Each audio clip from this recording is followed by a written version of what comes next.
Don't all the time, I'm letting go. I wanna find someone to love. I feel alive, I think you know. We're getting down, we're getting low. Low, low, low, low. We're getting down, we're getting low. Low, low, low, low. We're getting down, we're getting low. Don't all the time, I'm letting go. I wanna find someone to love. I feel alive, I think you know. We're getting down, we're getting low. Low, low, low, low. We're getting down, we're getting low. Hello, What? we're here. Where? Hello, everyone. We are live. Where are we? I don't know. We're in Christmas, Christmassy holiday living room. Where this- do you find yourself? That's the question you should ask. Mhm. Is Very this true. the last unbox before many people unbox next week? Well said, sir. Yes, the answer is yes. What are we going to be unboxing on the next next week? I'm going to be mostly uncorking things and putting my feet up because I'm getting lazy next week. I'm not going to lie. That is what's happening. You have been hustling, brother. Well, It's been a busy year. There is no doubt about it. I mean, between all the shows, the streams, and the changes, both from outside the company and within the company, I mean, it's been wild. We've got new brands coming on that we're going to be announcing in the next couple of weeks. We got new team members we've been announcing over the last couple of days, and still yet more to come on that front. I mean, it's wild times right now. Wild times. it is indeed wild. Well, today we are going to be unboxing some holiday wishlist must-haves for AV and broadcast. Kind of stuff that we think would work for 6 different verticals. What if we were making a project or some sort of design for those verticals? What would be on the top of our list, either personally or from a design standpoint? You can kind of look at it either way. There's certain things that I would maybe put design wise first, and then my own personal opinion, I would like to have that first. I don't know. It kind of depends on what your priority is, but some holiday wish list. That was who was that guy? That's That interesting. was you. I was checking on the stream. I was going to see who was in the sitting online with us. Hello to those of you. Nick out is there. just testing the flux capacitor and doing a little time travel work there for the live stream. I thought my pewter was down. I'm gonna start sharing here in a second. I was just inviting our team to watch if they Travel would work like. there. Let me find my screen share. It should be right here. It always does this. I don't know why when I click off it tries to change the view, then it goes back. LX is a Die Hard Christmas, or Die Hard is a Christmas movie, and I haven't seen Die Hard, just in case you guys. Everybody, we wanted are to make fun just of as me. embarrassed for him as he is about it. That's why we made it. Put it. I'm not even embarrassed, but I do want to see it. I like action movies. I think the problem is my wife doesn't really like action movies, so I have to. This is not to an pick action and movie. choose. It's a love story. It's a Christmas love story. Yeah. 100%. I don't think I'm gonna convince her. Redemption between a married couple finding themselves again through tragedy in the Nakatomi building. I need you but to I mean, pitch it to her then. Okay, We'll fine, see if she says fine. yes. Have you actually guys seen the meme invite to the Nakatomi Christmas party going around on the internet? It's pretty funny. No. But as my official memester in the building, you're supposed to send those to me. Because- Sorry. Oh wait, let's start with Alex's meme as a little intro icebreaker. Actually, Nerd alert. Hold on. Yeah. Nerd alert. Let's see.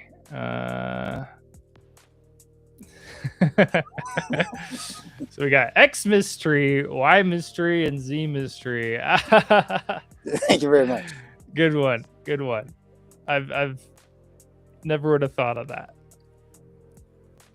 London I, Mafia.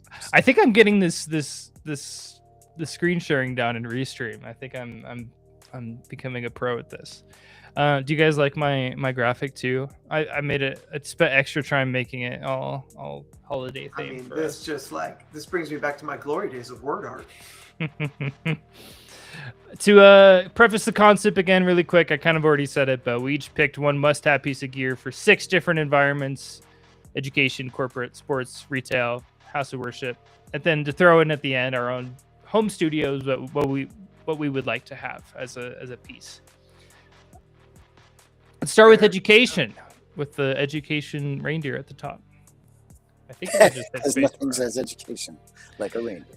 So I'll start off. I think I ordered these. I'm the first one on most of these, and I picked a smart touch display, specifically Clever Touch. I know we recently internally we've been talking a lot about Boxlight and the guys over there, and we've been talking marketing, we've been talking sales stuff with them too. But I also I've known a few people that worked at Clever Touch, I think too, that were over there. But I think that if I was a teacher, I would love having a display like that because it makes it so easy to communicate topics and different things to your classroom or your audience or whoever it is, and to be able to touch and do everything. It's very interactive. It's good for even younger kids if you have some things that you can throw up there and they can touch it too and do different interactive things with that.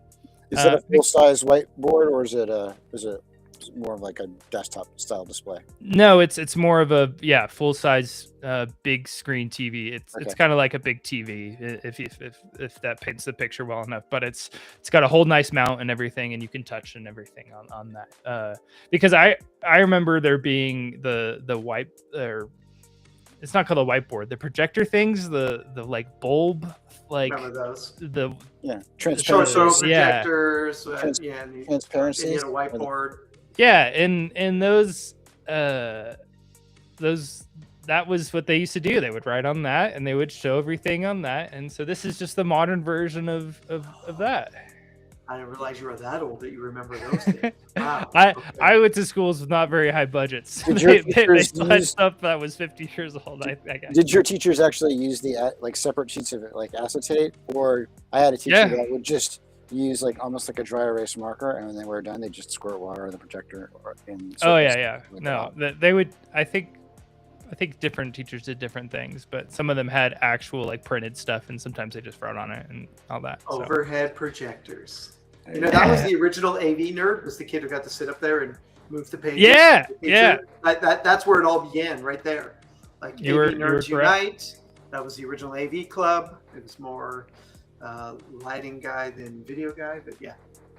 Alex, you said something that was totally out of left field that I was like, yeah, wow. well, explain this one. A stream deck for education. Hit me. Sure, because because of just what we do all the time, I'm always thinking about teaching media production and morning announcements. But so I started there. I'm like, well, okay, you can control just about anything with it. But then I'm like, just looking at the stream deck that I have now here on my desk.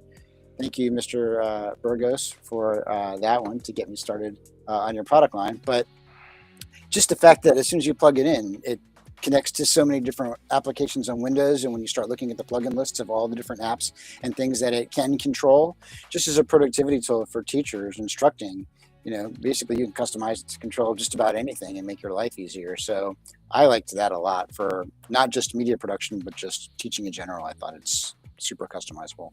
It makes things real easy. Makes sense. That's very Teacher much. could automate their presentation and their other projects. That would be the like most forward thinking tech knowledgeable teacher I've ever seen. Hey. I'm not trying to bag on teachers, but like that if I walked in and saw that, I would be so impressed. Fair. I'm on the wrong screen. Nick, you said something else interesting. I was so like with both your responses, I was like, wow, these are some Okay. answers I would not expect. And so this one, I had a little time at LDI with the Enco team, and we actually have a podcast we're going to release on this here in a couple. Well, hopefully it gets edited here in the next couple days. But we have this story about to publish, and it is about the education world embracing closed captioning and transcription, and a piece that's missing from this statement, but translation, because it was in the article I sent over. It's both captioning and translation. Very different things, but very valuably important, which is if you think about the modern classroom, especially when you get into like K through 12 and even into higher ed, you've got the need for supporting people that are hard of hearing, supporting students that are maybe deaf. And rather than putting them in their own classroom where they might be alone, they might not be interacting with other children, something like captioning, automated captioning in the classroom makes a lot of sense, because a student could have a tablet sitting in front of them and be reading everything the teacher is saying. So there's a voice lift system, obviously, to capture the teacher. It goes to a PC in the room, which then transcribes everything, sends it to an app, so that the deaf students can be a part of the main classroom and not feel segregated from the rest of the students. Now, take this one step further, and Enco is released and Translate, which basically then flips that stream to the cloud, translates it into multiple languages, and then pushes it back down to an app. So now we're going into classrooms where we might have people that that only speak other languages, and therefore they can be involved in the class as well. They can see everything. Now, obviously, it doesn't break the barrier of going the other direction, but just the ability to give, ALS students and students that are suffering from not knowing English in the same classroom, and a tool that you can then break all these barriers down with, and it can just sit right inside the classroom. And what I love about the captioning one is there's no cloud involved. So it is very, very high speed, low latency, right in your face. Now, crazy enough, you brought up Clever Touch. Boxlight, their parent company, has released a product called Front Row Live, which is the same concept. It is a tool designed for K through 12 for doing automatic captions and translations inside the classroom. Right. Nice. So I first think of I had friends that, like, as a first job, that a lot of them were doing, or like while they were in school, they were teaching overseas, like Zoom classes for kids in like Japan and other countries that they could learn English. So I think of that. Maybe I don't know what the exact approach would be for learning a different language, but it's an interesting thought, I guess. Yeah. I see AI as replacing language tools here in the short term. Like, you want to learn a language, jump on with Grok. Well, you might learn it incorrectly if you do that, but because it might teach you all the bad words. You want to learn another language, go to any of your chats, go to your GPTs, go to your, and just start having it quiz you. I mean, Google, all these guys can do it, and I think that's the future of learning language. So a couple of point features about the Enco products, which are really interesting here, is that they give you the ability to update the dictionary. So if there are, like, if it was not just, let's say, a language class, let's say it was just something like a science class, right? So you have the ability to edit the dictionary for things that are specific to a particular subject, whereas just a general, let's say a phoneme-based, tool might not have that ability. The other thing I'm sort of curious about too, Nick, on that is, well, the other feature point, which is kind of cool, is they were even showing at LDI, like, here, just log in, and all the kids have now Chromebooks and whatnot, where they can log in and see the translations directly on their own BYOD device, or they have that HTML output that you could just throw onto display. So again, back to a Clever Touch display, or just some simple displays in the classroom, that would make it really easy to have that kind of support. 100%. Yeah, and it's just as simple as your phone, right? I mean, now a lot of the schools you can't have your phone, but as you mentioned, Chromebook or whatever else, you've got that right in front of you, where you got it visible and available. Yeah, they're really, really interesting. That's a good pick. Yeah, these are all super solid, I think. We'll see if it continues in quality as we go through the article. I make no promises. It's going to go downhill from here. That's right. Yeah. 100%. For corporate, I kind of was pretty basic with this one, but I specifically wanted a wide angle PTZ camera. But I don't know. I think the thing that it doesn't necessarily frustrate me, but I think the thing that, like, so many people can improve upon is with virtual meetings, is having like better cameras so that you can actually see people in the room and stuff. Even some of our meetings, I'm like, Yeah, I can't even really see who's The there. Folsom office with its automatic panning and zooming drives me insane because it's never looking at the person I want it to look at. It's looking at whoever made the loudest noise. At the I don't know moment, what right? product is in there, but I don't like that one We can't for say sure. it on air because one of our sister companies might actually sell that product. So yeah. No. Yeah, but I I'm think with you. making a quality meeting visually would be great. There's other products too, like the owl thing that they make, but I think a good PTZ wide angle camera can work as long as you just set it up in an appropriate spot and you can get everyone in there for the most part. It will depend on your table and obviously your room layout, but kind of a basic answer for me, but I think it's important. Alex, another out of left field. He's going strictly Elgato for all of these. I mean, It's okay. you're So really paying some homage to Ferdos today, aren't He's you? like, So- I got you, man. I'll I pay up for needed that Christmas bonus, I gotta get you. So no. So really my thought was, even like it came from my own struggles here, right? Like you guys know, and you'll see it even in this meeting, in this broadcast today, occasionally I'm glancing up because my monitor is above where my camera sits. So I'm glancing up to see the content and whatnot. And then I do a pretty good job of trying to stay focused while we're all talking. But I think even if it wasn't a prompter to be used in the traditional sense of like someone giving a presentation. The thing I liked about the Elgato piece was, I think Nick, you talked about it, is you can throw any content up there. So if it's just the gallery view of the people that you're talking to, now you're having a conversation and you're not, doing the thing, where you're necessarily looking off camera or have to rely on some sort of synthetic AI, in order to sort of gaze correct, which is also can be a little spooky at times. Now, so categorically, really what I'm trying to get at here is just have people in a natural way be able to face the camera and really engage their audience better. There are, and I actually grabbed a not so good one, but there's something called an eye contact cam, something that JB&A sells, but it's really a swing down cam that goes right in the middle of your display that basically shoots right at you. So it folds up when you're not using it, and then you just swing it down so it's right in the center of your display. So you can literally look directly at your monitor. And that's your webcam for your presentation. It's got a couple of mics, stacked on the top edge of that. It's pretty cool. That's interesting.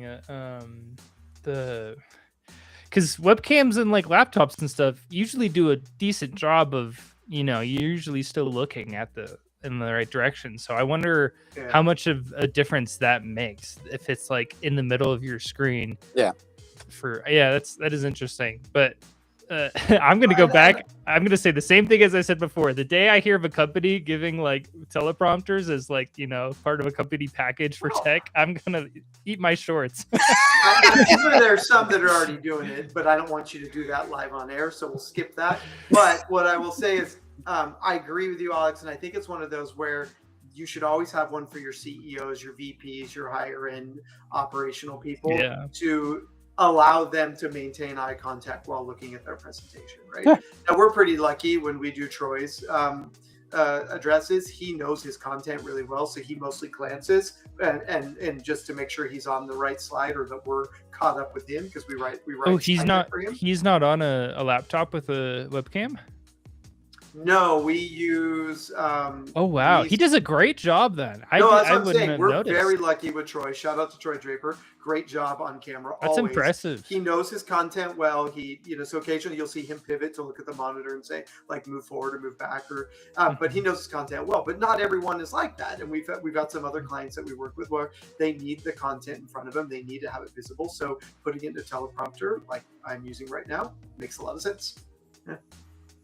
Yeah, that's super impressive, actually.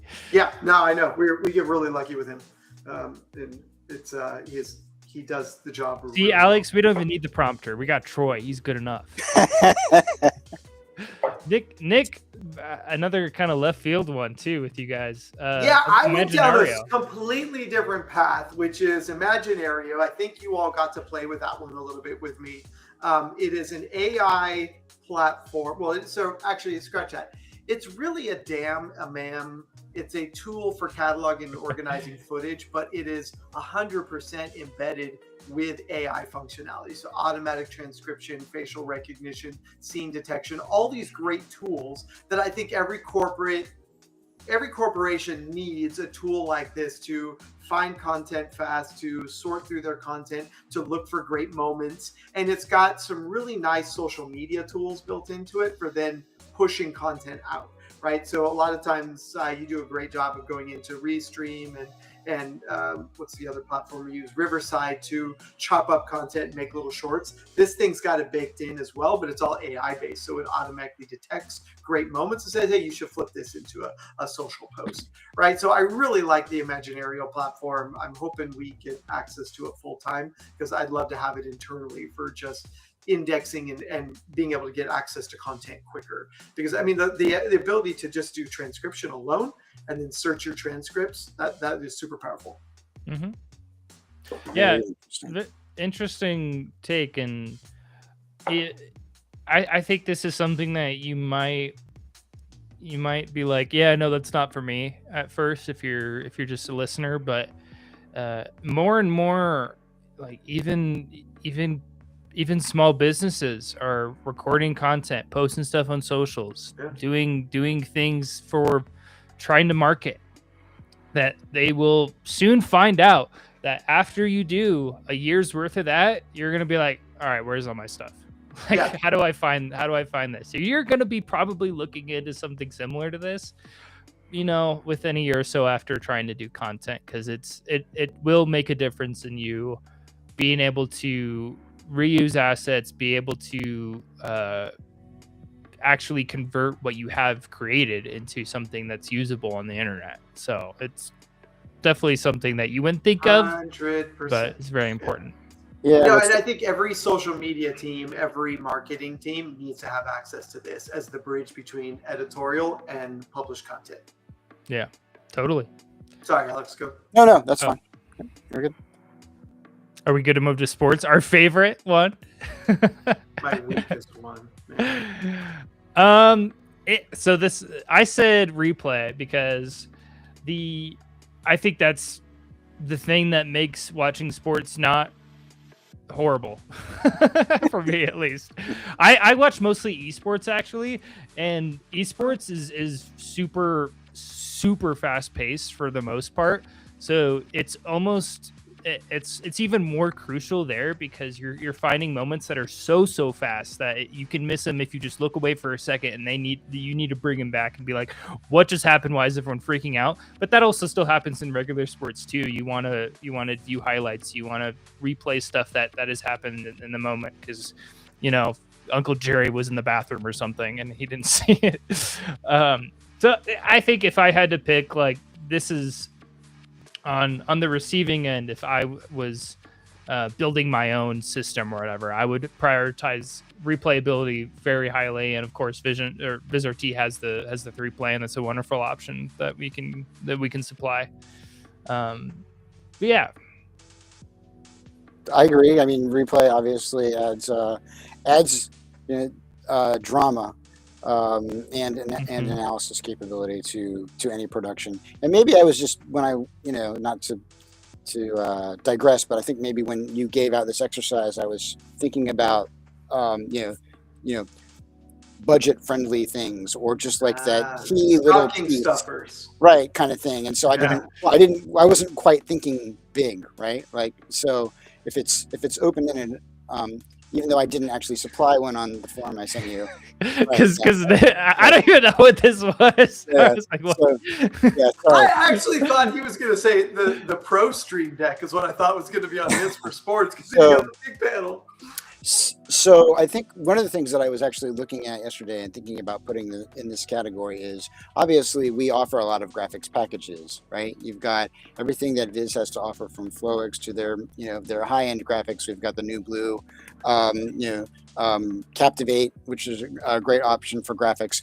But the other end of it is you don't want somebody there, having to manually reset the clock, and you don't want somebody there having to manually tally the score. So what's the easiest way to acquire actual score data from the game, to take the pretty graphics that you have and keep them up to date with what's going on? And so there is a group out there, one I know, right? It's not, obviously, I hate to inject things that we don't offer, but just for awareness purposes, right? Graphics Outfitters, they've got systems And there are others out there that basically allow you to point a camera at a scoreboard, and it will do optical character recognition and then turn that into data. So if you're the away team going to cover something, it's, and you're doing the live stream for your school, let's say, for example, it's just as easy to acquire the data as if you actually had access to the scoreboard controller yourself, right? And we're pulling that data. So make your production group lives easier by using if a portable and OCR based system for acquiring the data to drive your graphics for your production, whatever they may happen to be. Yeah, graphics are crucial in sports too. Yep. It's how you can. It's like the way you connect with players and identify what's even happening for most of it. That's, I would say, one of the top things you definitely need. Yep. Dave, I'm not going to be shaving my head anytime soon. I'm sorry. No one liked that comment. In fact, I think I need to delete it. I need to remove this. I just posted it on LinkedIn. We're gonna have to change the show name to Three Bald Men if I do that. I'm not. I gotta have enough hair for both these guys, so I think we're keeping it. Thank you for the great comment, Dave. Nick, you said an outdoor PTZ camera. I forgot to put Bolin on this, but that's the Bolin EX U248F, and yeah, that's an amazing pick as well. Well, and one of the things that we just were at LDI, Alex and I, last week, and this camera we had it on deck with us. And it was funny to me because two things that came up was, one, people were shocked that there was such a robust outdoor camera, because there are other outdoor cameras that are available on the market, but they don't have quite as many features as this one. And one of those being that this thing is 100% watertight and can be dipped, sprayed, and hosed down, and will survive. But the windshield wiper, that's not, that it has, is not a standalone feature too. Other people have that. It was the 48X lens.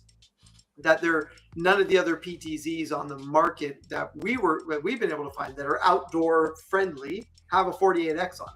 That's pretty ridiculous from a lensing standpoint. Yeah. This thing's a monster. That's across the field, but almost. Extremely robust, really nice lens on it, and fully IP or SDI. It's got all kinds of flexibility in it, including fiber connections for just doing SMPTE fiber. So it's one of these things where I think it's a little bit of an unknown in the space, and that's what we discovered at LDI was all these outdoor guys came up and they're like, yeah, we put bags over Panasonics and then cry when they get trashed. And I'm like, this thing exists and you won't have to do that anymore. So yeah, it was kind of an outlier for me, and I think it's one of these things that more sports guys probably need to see, because it's like, hey, you can have a permanent camera outdoors and never stress over it.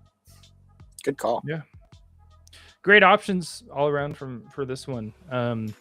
I know there's some coming up that might not be as great, so we'll find out. Stay tuned for the mistakes. So this one's pretty funny, but I said bright sign display, specifically Mocha. That's one where we got bright sign built in. You could choose other what is the word? Bluefin. Bluefin's another one that fits in this space too. Yeah. Yeah, no, I meant the actual players. You mean? Yeah, I forgot the word, or what's it called? Digital signage player. Yeah, no, there's like an OS name or something to it, but BrightSign OS. Not quite what I'm looking for. The fact that you could choose other ones for, I don't know if you can for Mocha actually. No, Mocha. Well, no. I believe they have an Android variant as well. But you could do like now signage or something too on this, right? Or am I wrong? Yeah, you can run any of the CMSs. That's what CMS. Yeah, that's what it is. OS can run a multitude of CMSs. Not that any of them matter, because the only one that matters is now signage. But yeah. Yeah. So I went with BrightSign. I didn't have anything super creative for this one, but we're killing it with the Mocha display. So they're easy shoe in for this, and probably the one that you would be like, yeah, that's a no-brainer. And Alex and Nick also thought pretty much the same thing.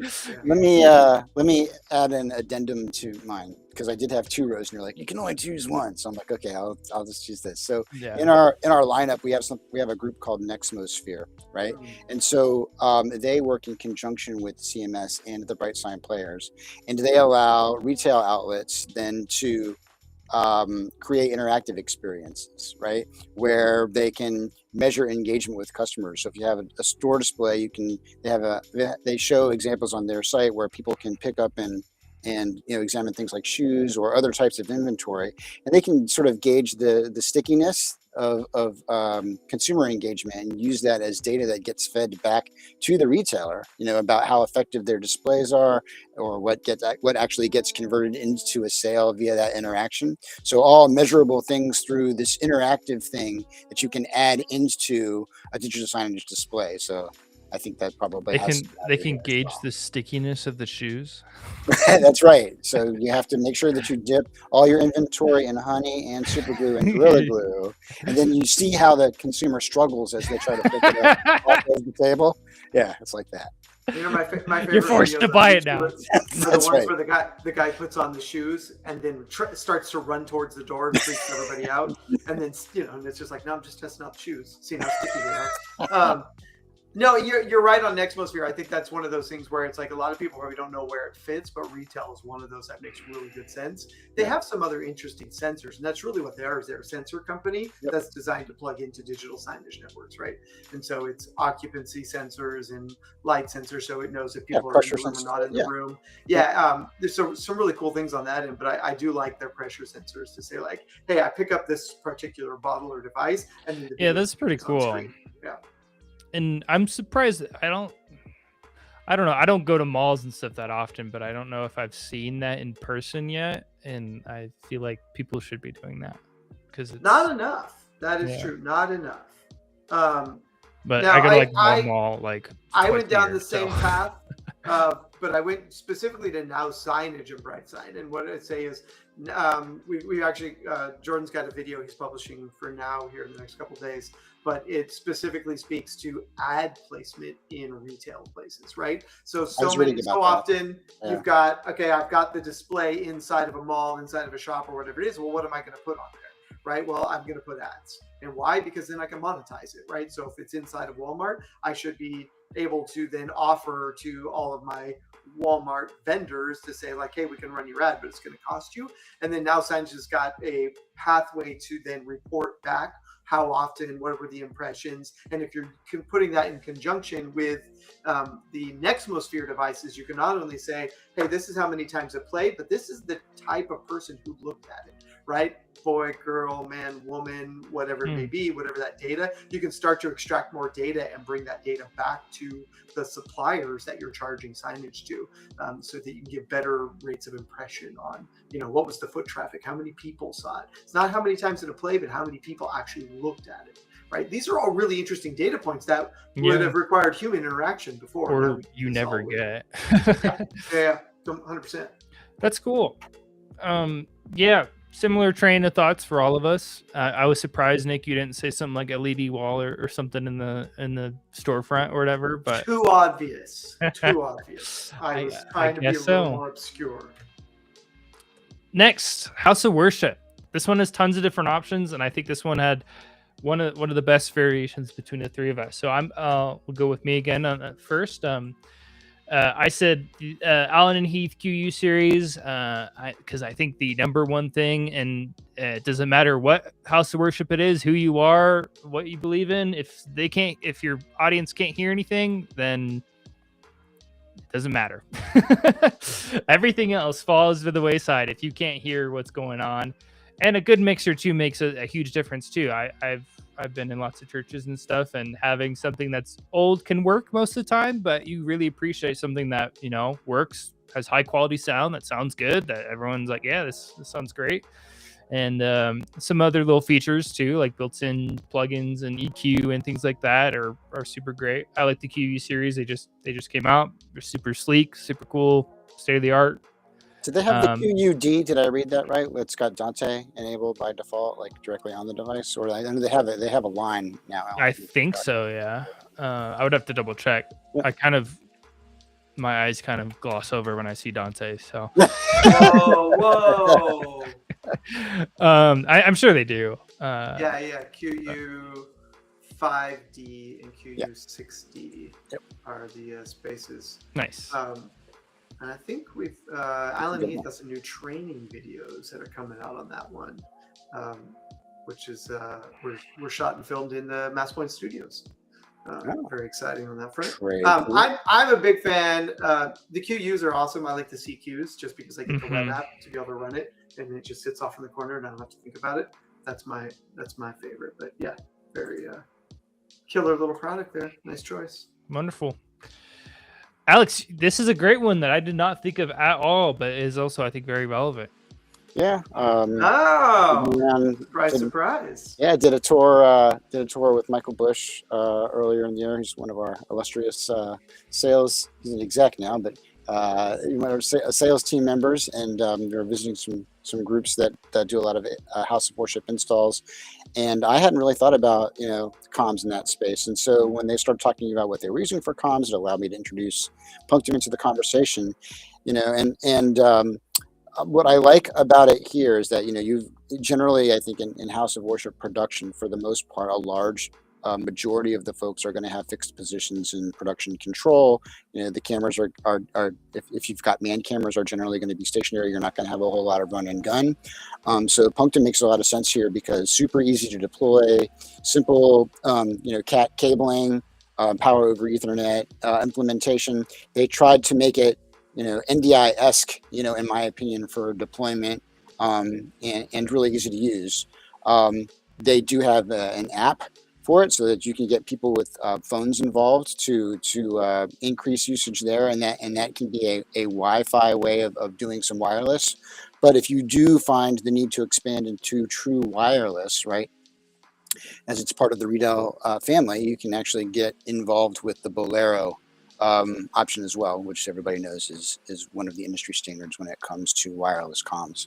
So there's a great pathway to get started there. I think it's really good for the house of worship environment. And I would add on to that, small corporate environments or schools even. Yeah.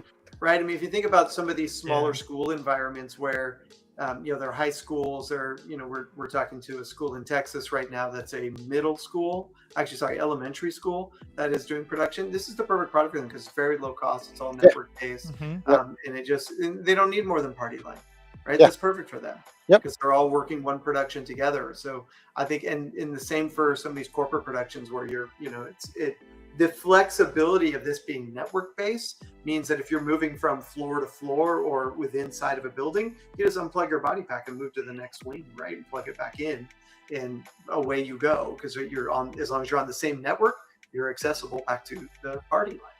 Yep. Yeah. This will save specifically in a house of worship scenario, that awkward, like you see the guy running back and forth from the stage and panic or something like that. This will save those kind of things. It's like, why isn't it working? It's a run back. He's run all the way back again. He's like, I don't know. He's run back.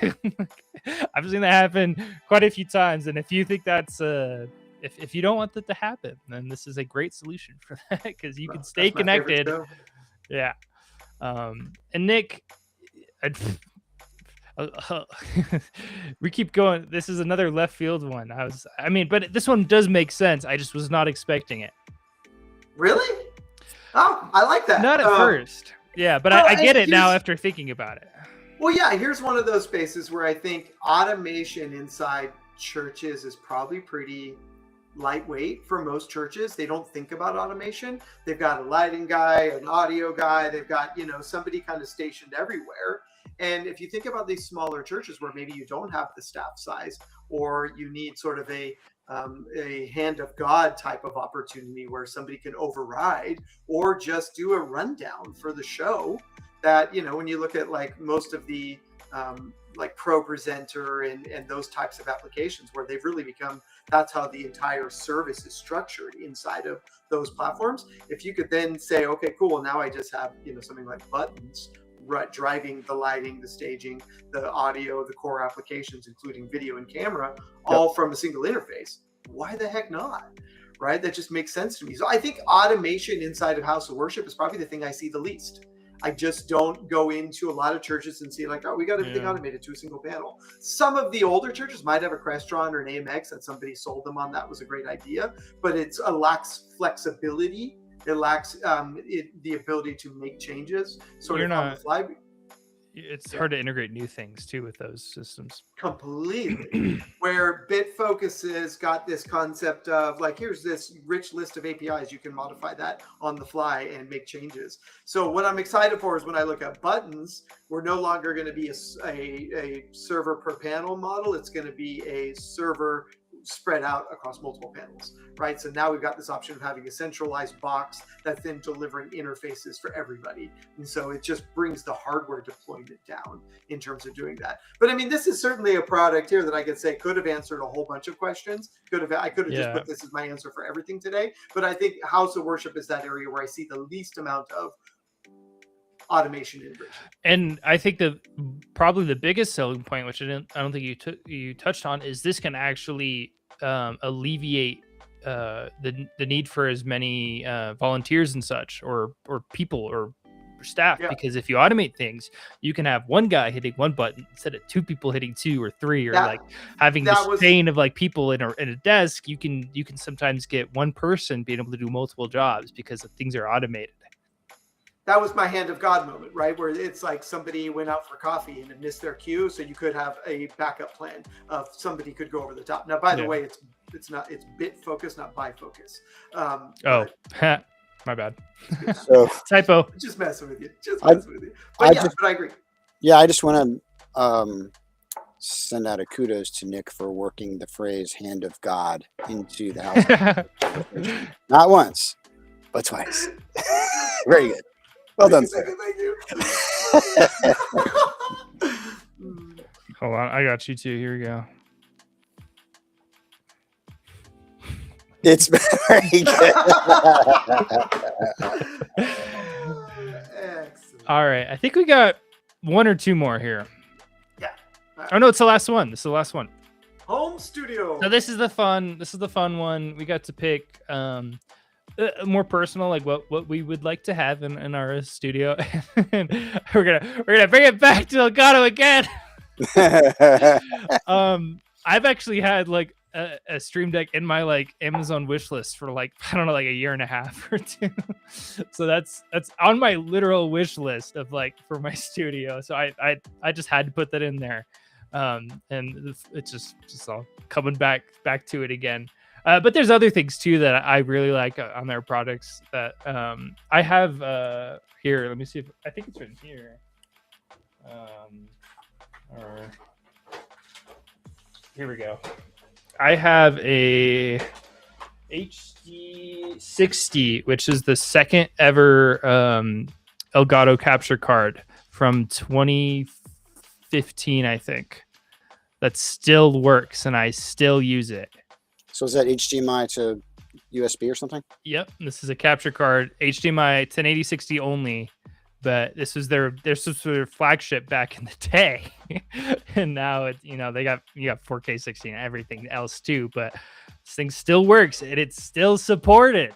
It still works in their interface and stuff. It's got an older like looking thing for the driver and stuff, but yeah, I still use it. It still works and records, and I bought it off my friend for like $30 and I've been using it since. So I'm a big fan of their product for a long time. Well, Alex knows I still have my my Pinnacle Miro DC30, which does a whole 480 on the capture. Shout out to side. Arco. Wow. Yeah, That's right. Thank you, Cronenberg, for selling me that. A Alex- monitor arm. Alex did it. I think this is also a personal thing that he wants, that he's like, I have a struggle. Nope, I'm just nope. This is actually one that I got last Christmas. And I was talking to Nick. I'm like, yeah, we talk about all this super high tech stuff all day long, but this is one thing as far as things that changed my life and health. Yeah, this was a game changer for me. I never knew. Not on camera. I just pull my monitor right down, and it's right in front of me. That's literally what I'm doing. Yeah, it's right behind my second monitor. Oops, yeah, I hit escape. Okay, so funny enough. Oh wait, I have my teleprompter on a monitor arm. Ah, that's interesting. That's kind of cool. Yeah, that's a good idea. Because then I can swivel and move it up and down. It's super underrated if you don't have one. Yep. Yeah, well, no, and my optometrist got mad at me the other day. He goes, "You're like your monitors are wrong; they're too high, right?" And so it's that like getting them down lower and getting your neck position right. But it's hard to do with a teleprompter, so putting it on the arm gives me that flexibility. Very nice. That's cool. It's cool. Of course, we're here again. Yeah. Just add it back. Elgato Last wins. one. Elgato wins Unbox Possible.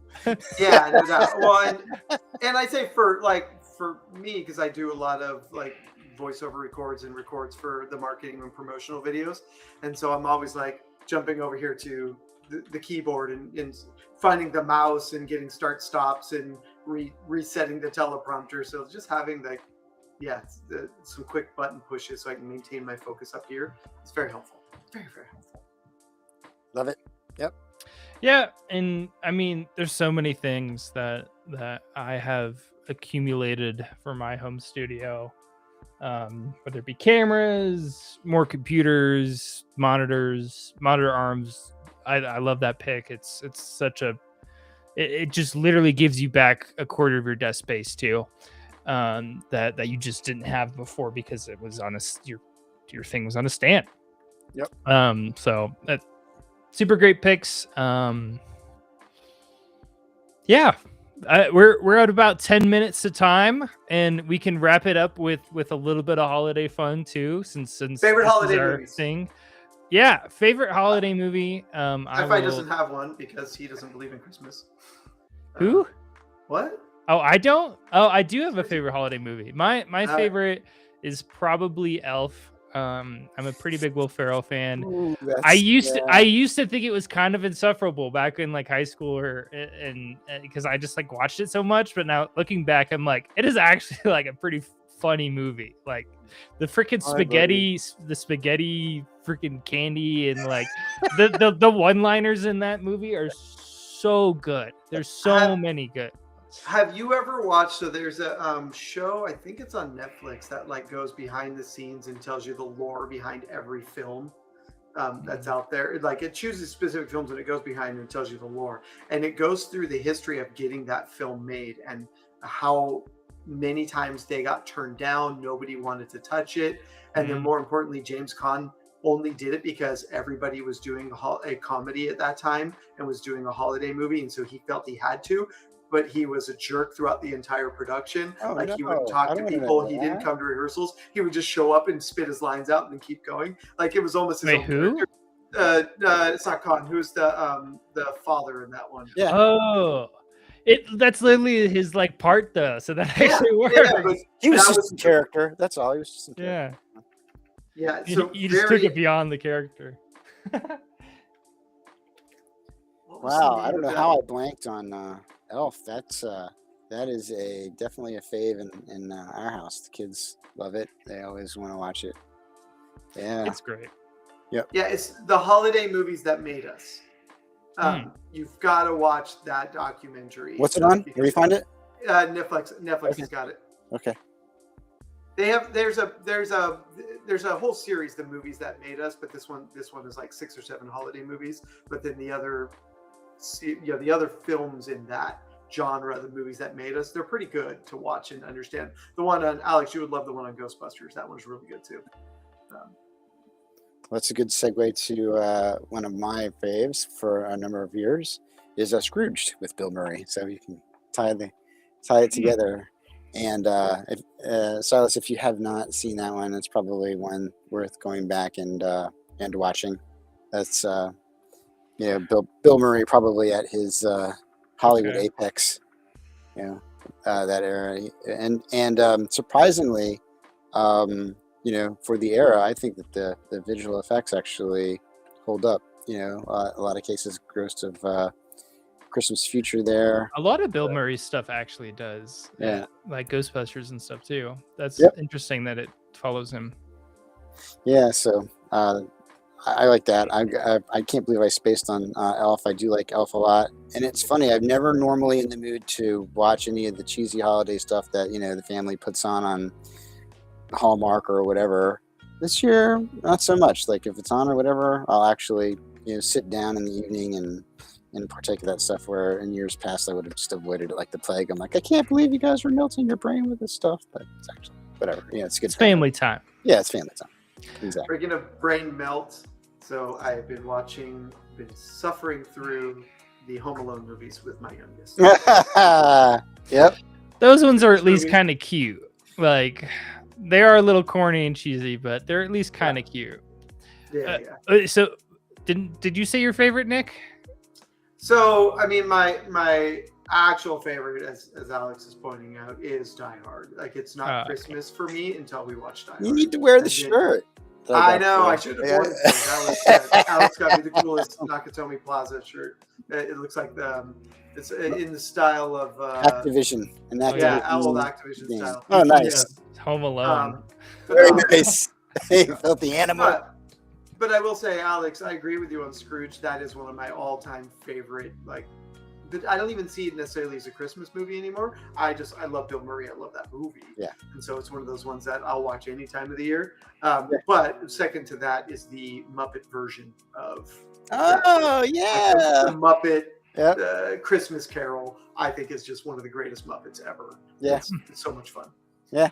I want to wrap it, since we've talked a little bit about our least favorites. I want to mention my least favorite one that I saw, I think last year, or it might have been the year before. But oh my gosh, Christmas with the Cranks is such a horrible movie. I hate that movie. Have you seen it? Have you neither of you seen it? Probably. It probably is. It's like I flushed it for other things if it's that bad. Yeah. It's got, I think, Jamie Lee Curtis and Tim Allen. It's like they're trying to see ditch the cover in my they're trying to the concept of the movie is they're like super religious with Christmas, and then they decide not to do Christmas one year, and then everyone freaks out on them. And it's one I'm okay with the movie if it's corny, but if the pacing and like the structure of the movie feels bad, I especially hate the movie. And that movie, just the structure and pacing of it is so weird. It starts so fast, gets so slow in the middle, it speeds up again really fast, and then it has this like ending, and then it doesn't end, and I'm like, what is going on? This movie doesn't know what it wants to do. Did you guys see and I just started watching this, I think it was last night, and I had never seen it, but apparently it's been out for a couple years now, and it's also Will Ferrell. But it's Spirited on Apple TV. Yes. Oh my gosh, that is so good. This is really entertaining and musical, no less. I'm like, wow, very cool. It's so irreverent. How do you spell that? Spirited? Spirited? Oh. Yeah. Oh. It is. It's worth got signing up Ryan for Reynolds Apple TV too. It's Dude, worth signing Apple up for TV has TV so for a many month. good shows too. Yeah, I have not watched that one yet this year. The wife watched it without me, and then she was running around saying good afternoon, and I was like, what did I do wrong? Why are you saying that to me? I need to watch that. I love both of these guys so much. Yeah, you have to watch that one for sure. That is, if anybody who hasn't seen it yet, get that one in your queue, especially after 2 or 3 drinks, so you can sing along. But it is classic. That is such a great one, Alex. I can't believe I missed it. But did you say a least favorite? No, that one's high on the list. So if you guys have a least, what would yours be, Nick? Seems like you have something on the tip of your tongue. I'm sorry, I'm still on really good ones on mine. And they're actually doing this in the theater again, is the Jim Carrey Grinch, the Ron Howard production. They're going to be that is so good. It's so limited release back in the theater this holiday season. So that is definitely a top one as well. He's just an amazing actor. So we did a Grinchmas party this weekend for the kids in the neighborhood. I might have a video of myself in a Grinch costume. No way. I will dig it up. I can name a really bad Christmas special. He's the little Grinch. You probably have to search this on YouTube, Silas, but way back in the era of Star Wars first coming out, ABC or NBC did the Star Wars holiday special. So the first question is if you're in a universe, or a galaxy far, far away, what the heck is Chewbacca doing wearing a Santa cap, and what are they doing celebrating Christmas to begin with? So that's the whole That's a whole thing, but it was so cheesy. It really subtracted from the Star Wars universe. Dude, that was Even at that time, that was really so bad. brutal. Yeah. A low point. That was the first low point in Lucas's career, Yeah, how do you allow that one? I have no followed by the entire 2000s era. But but yeah, no, agreed. You know, I don't think I have any that I like just despise or hate. I have some that I will just grin and bear it and walk through, because that's like my wife's favorite time of the year is Christmas movie time. So there's always Christmas movies going. I don't think there's any that I just despise. That I just, you know, they don't do it for me. Well, But there's so many of them. Yeah. that's you are just more joyful than I am, I guess. No, I have no choice. Are you the You just Scrooge? wait. Are you the Scrooge in our crew? No, I'm definitely not a Scrooge. I like Christmas a lot. Yeah, well, you haven't watched Die Hard, I'm so you very kind of are. I guess so. I'm just very Have a critical Die of Hard watch movies. party. That's the only thing, I guess. Die Hard watch party. Let's do Yeah, it. let's just do that next week on Wednesday on Christmas Eve. I'm so bored out of my mind. I'll just 1 p.m. I'll come on here and stream and we'll watch Die Hard together. I'm sure none of the people that own that intellectual property. Yeah, that's not Mind legal. that We at won't get in all. trouble Well, at we'll just all. tell everybody to turn on Kidding. Disney Plus, hit the play button in 3, 2. Two. There There's a actually way. there is a platform I think that does that too. COVID had Right. during COVID they had one. I don't know if they still Yeah, do actually, parties, all of so- the main platforms have that. You can invite friends. So I know Oh, really? Netflix, Apple, Apple's got it built into FaceTime. You can do that. There's a bunch of ways to pull that off. That's pretty cool. Yeah, so Watch Party is still a thing.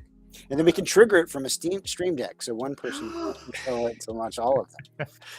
It's Agato's back again. All right, everybody. Agata that from one up. start to finish. Thank you everyone for watching. Have a Let's happy go. holidays. Things to eat.